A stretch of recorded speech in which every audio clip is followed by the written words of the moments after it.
لال پیلا ہو گیا۔ رسول اللہ صلی اللہ علیہ وسلم کو اس بات پہ غصہ آ رہا تھا۔ جناب ابو بکر پاس بیٹھے ہوئے تھے، انہوں نے کہا اے عمر ثقلت کا اموں کا، تیری ماں تجھے گم پائے۔ یہ عربوں کے ہاں ایک محاورہ تھا کہ جس کا معنی یہ ہوتا تھا کہ تجھے موت آئے۔ تو فرماتے ہیں اما تری الی وجہ رسول اللہ صلی اللہ علیہ وسلم، تو رسول اللہ صلی اللہ علیہ وسلم کے چہرہ مبارک کو نہیں دیکھ رہا؟ آپ کا چہرہ نہیں تو دیکھ رہا؟ تو جناب عمر رضی اللہ عنہ نے جب چہرہ مبارک دیکھا، غصے سے لال پیلا ہے، فوراً تورات کے اوراق کو بند کیا اور اسی وقت فرمانے لگے رضینا باللہ ربا وبالاسلام دینا وبمحمد نبیا، ہم تو اللہ کے رب ہونے پر، محمد صلی اللہ علیہ وسلم کے رسول ہونے پر، اسلام کے دین ہونے پر ہم خوش ہیں، ہم راضی ہیں، مطمئن ہیں، کوئی قلق نہیں ہے ہمارے دل کے اندر۔ اللہ کے رسول میں تو ویسے ہی پڑھ رہا تھا، نبی کریم صلی اللہ علیہ وسلم نے فرمایا اے عمر یہ تو تورات پڑھ رہا تھا، یہ تو موسیٰ علیہ السلام پر نازل ہوئی تھی نا یہ تورات، اور اس کے تو اوراق پڑھ رہا تھا۔ آپ نے اس وقت یہ آپ نے ایک سنہری جملہ، آپ نے بڑا قیمتی جملہ اس وقت ارشاد فرمایا، آپ نے فرمایا کہ لو کان موسیٰ حیم، اگر بالفرض، یہ بالفرض کی بات ہے کہ اگر بالفرض موسیٰ علیہ السلام زندہ ہو کر آ جائیں، وہ تشریف لے آئیں، وہ دوبارہ آ جائیں، فرمایا فاتبعتموہ، تم ان کی پیروی کرنے لگ جاؤ، وترکتمونی، اور تم مجھے چھوڑ دو، تو رسول اللہ صلی اللہ علیہ وسلم نے فرمایا کہ لترکتم عن سواء السبیل، تو تم سیدھے راستے سے بھٹک جاؤ گے۔ میرے بھائیو، جناب موسیٰ علیہ السلام اللہ کے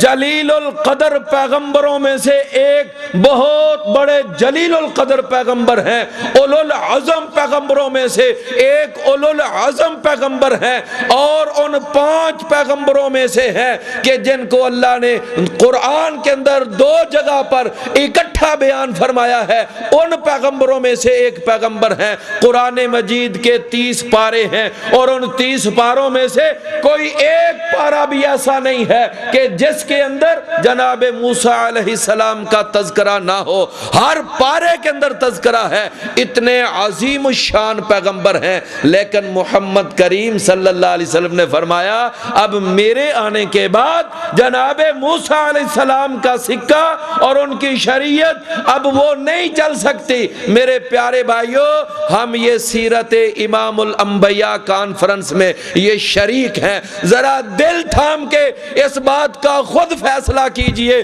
ذرا خود اس بات کا جائزہ لیجئے کہ جناب موسیٰ علیہ السلام جیسا پیغمبر اگر آج ان کا سکہ نہیں چل سکتا محمد الرسول اللہ صلی اللہ علیہ وسلم کے آنے کے بعد، تو ذرا سوچئے کہ آج کسی امام کا یا کسی پیر کا یا کسی مرشد کا یا کسی محدث کا یا کسی مفسر کا یا کسی فقیہ کا یا کسی مجتہد کا کیا آج محمد صلی اللہ علیہ وسلم کے آنے کے بعد سکہ چل سکتا ہے؟ ان کا بھی سکہ نہیں چل سکتا۔ میرے بھائیو، آپ ذرا بات کو سمجھئے، جناب عیسیٰ علیہ السلام، موسیٰ علیہ السلام کے بارے میں تو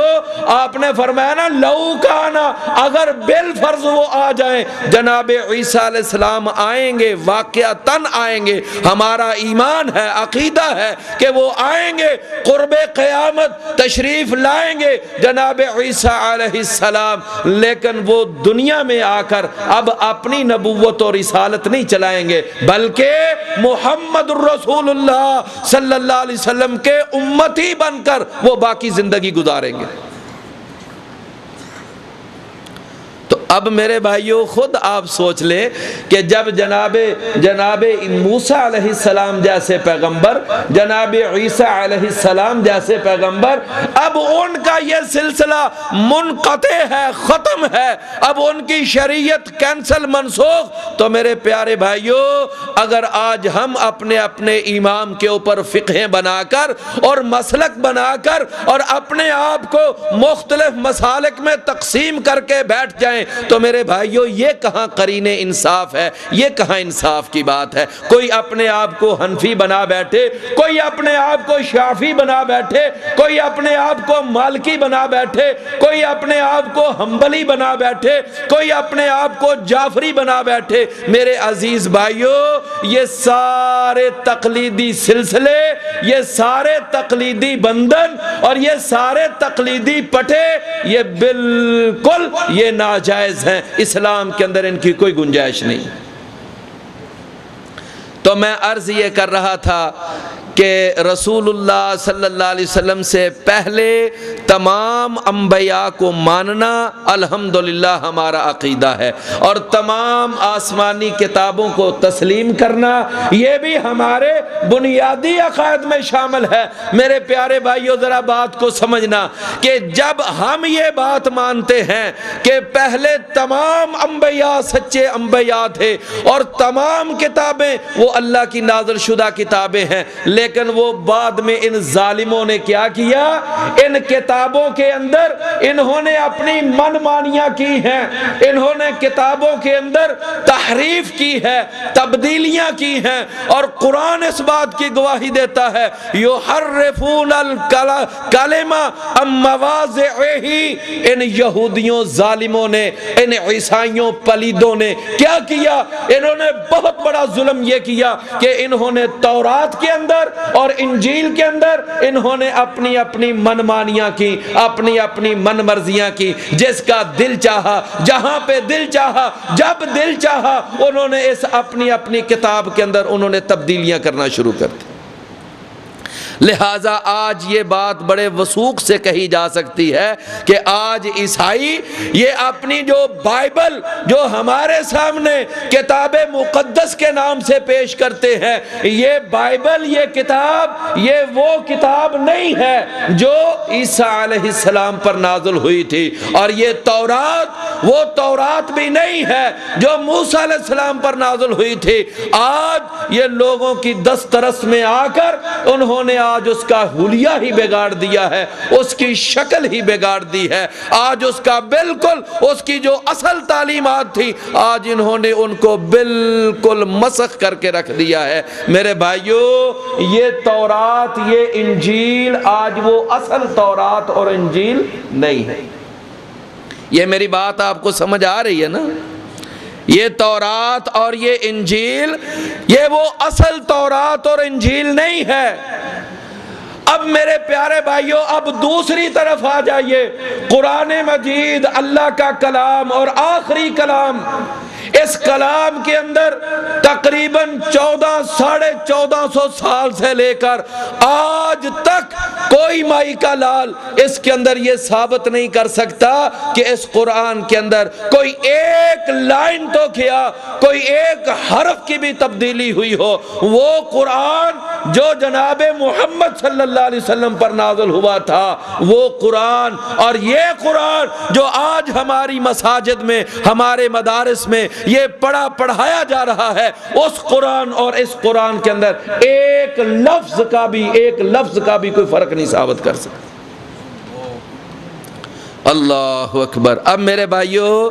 جب میں گفتگو کو یہاں تک لے آیا ہوں، اب ذرا بات کو سمجھیے کہ جب یہ بات تسلیم شدہ ہے کہ تورات یہ تبدیل شدہ ہے، یہ انجیل وہ انجیل نہیں ہے، زبور بھی وہ زبور نہیں ہے، اور جب یہ بات تسلیم شدہ ہے، عیسائی بھی مانتے ہیں، یہودی بھی مانتے ہیں اس بات کو کہ ہماری یہ کتابیں اصلی نہیں ہیں، لیکن قرآن مجید مجید، اللہ اکبر۔ وہ قرآن کہ جو قرآن جناب عثمان کے دور میں تھا اور جس کی وہ تلاوت کر رہے تھے، اور تلاوت کرتے کرتے جب ان کو سبائیوں نے آ کر قتل کیا تھا اور ان کے خون کے قطرے اس قرآن کے اوپر گرے تھے، وہ قرآن جو خون آلود قرآن ہے، وہ آج بھی وہ استنبول کے اندر وہ موجود ہے، وہاں کی لائبریری میں موجود ہے۔ کوئی بھی اس قرآن کو اور آج کے موجودہ قرآن کو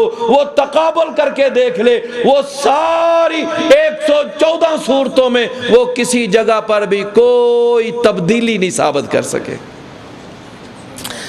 اب آپ میرے بھائیوں ذرا غور کریں کہ وہ کتابیں تو تبدیل ہو گئیں، تحریف ہو گئیں، ان کا حلیہ بگڑ گیا، ان کی شکلیں تبدیل ہو گئیں، لیکن ہمارا قرآن الحمدللہ اپنی اصلی شکل کے اندر موجود ہے، اصلی شکل کے اندر۔ اور اگر انجیل کو بھی دیکھا جائے نا، جو اصل انجیل تھی وہ الحمدللہ بالکل ٹھیک تھی، اس کی تعلیمات ٹھیک تھی۔ یہی وجہ ہے کہ جناب جعفر طیار نے جب تقریر کی تھی نا نجاشی کے دربار کے اندر، اور یہ سارا مسئلہ واضح کیا تھا اور یہ بتایا تھا کہ وہ ہمارے پیغمبر یہ کہتے ہیں عیسیٰ علیہ السلام اللہ کے کلمے ہیں، اللہ کے بیٹے نہیں ہیں، اللہ کے رسول ہیں، یہ ساری باتیں جب وضاحت سے بیان کی تو وہ نجاشی جو اصل انجیل کو جانتا تھا، اس نے ایک تنکا پکڑا، فضا میں لہرایا اور اس نے کہا تھا کہ اس میں کوئی شک نہیں ہے کہ یہ جو جعفر طیار نے مسئلہ بیان کیا ہے، یہ جو قرآن کی آیتیں پڑھی ہیں، بالکل ہماری اصل انجیل کے اندر بھی ساری یہی باتیں ہیں۔ تو میرے بھائیوں یہ بات سمجھ آئی نا کہ انجیل تحریف شدہ ہے، زبور بھی تحریف شدہ ہے اور تورات بھی تحریف شدہ ہے۔ اب اس کی بس ایک مثال دیکھ لیں کہ موجودہ جو انجیل ہے نا، بھائی ادھر ذرا میری طرف توجہ دیں، موجودہ جو انجیل ہے، موجودہ انجیل، اب اس انجیل کے اندر ایک انجیل ہے جس کا نام ہے انجیل متی، اور اس کے 10 نمبر باب کے اندر جو آیت نمبر 32 اور 33 اور 34 ہے، یہ 3 آیتیں، وہاں پر ایک بڑی عجیب سی بات لکھی ہوئی ہے۔ آپ اگر وہ بات کو ذرا غور سے سنیں گے اور سمجھنے کی کوشش کریں گے تو انشاءاللہ جو آگے بات میں آپ کو سمجھانا چاہتا ہوں وہ ذرا جلدی سمجھ آ جائے گی۔ بات یہ ہے کہ وہاں پر یہ بات لکھی ہوئی ہے کہ جناب عیسیٰ علیہ السلام نے یہ بات کہی تھی۔ میں پہلے وضاحت کر دوں کہ یہ انجیل کے اندر جو بات لکھی ہوئی ہے یہ عیسیٰ علیہ السلام کی طرف منسوب ہے، حالانکہ عیسیٰ علیہ السلام نے اس طرح کی غلط اور بے تکی بات نہیں کہی۔ ہمارا عقیدہ ہے کہ انہوں نے یہ بات نہیں کہی، اور یہ عیسائیوں نے یہ اپنی انجیل کے اندر خود اس بات کو اپنی طرف سے انہوں نے اس کو داخل کیا ہے۔ اس کے اندر یہ بات لکھی ہے، وہ کہتے ہیں کہ عیسیٰ علیہ السلام نے کہا تھا کہ میں صلح کروانے کے لیے دنیا میں نہیں آیا، میں تو تلوار لے کر، میں تو یعنی گردنیں کٹوانے کے لیے آیا ہوں، اور میں اس لیے آیا ہوں تاکہ آدمی کو اس کے باپ سے اور بیٹی کو اس کی ماں سے اور بہو کو اس کی ساس سے میں جدا جدا کر دوں، ان کے درمیان پھوٹ پیدا کر دوں۔ یہ انجیل متی کے اندر بات لکھی ہوئی ہے۔ اب میرے پیارے عزیز بھائیو، یہ جو میں نے آپ کو ایک مقام ان کی انجیل کا بیان کیا ہے، اب ذرا خود غور فرما لیں کہ اس بیان کے اندر انسانیت کی کتنی کو ہمدردی ہے، انسانیت کا کتنا کو بھلا ہے، انسانیت کی کتنی کو خیر خواہی دکھائی دے رہی ہے، کہ جس کے اندر لکھا ہوا ہے کہ میں دنیا میں آیا ہی اس لیے ہوں کہ میں باپ کو بیٹے سے جدا کر دوں اور میں بیٹی کو ماں سے جدا کر دوں اور میں ساس اور بہو کے درمیان میں جھگڑے پیدا کروں، میں پھوٹ پیدا کروں، میرے بھائیوں نتیجہ کیا سامنے آیا؟ مقصد یہ کہ میں ایک دوسرے کو لڑانے کے لیے آیا ہوں، میں ایک دوسرے کے ساتھ جوڑنے کے لیے نہیں آیا۔ یہ عیسیٰ علیہ السلام نے بات کہی۔ آپ خود غور کریں تو آپ خود غور فرمائیں کہ کیا اس طرح کی بے تکی بات عیسیٰ علیہ السلام فرما سکتے ہیں؟ عیسیٰ علیہ السلام اس طرح کی غلط اور بے تکی اور بے ڈھنگی بات ہمارا عقیدہ ہے کہ وہ کبھی نہیں کہہ سکتے۔ یہ ان عیسائیوں ظالموں نے، ان صلیبیوں پلیدوں نے یہ عیسیٰ علیہ السلام کی ذات پر یہ ایک الزام لگایا ہے، ایک تہمت لگائی ہے۔ بالکل اس طرح کی بات عیسیٰ علیہ السلام نے نہیں کہی، اور یہ موجودہ انجیل کے اندر بات لکھی ہوئی ہے۔ اب ذرا آئیے میں آپ کو تھوڑا سا اپنے قرآن کا نقشہ آپ کے سامنے رکھتا ہوں۔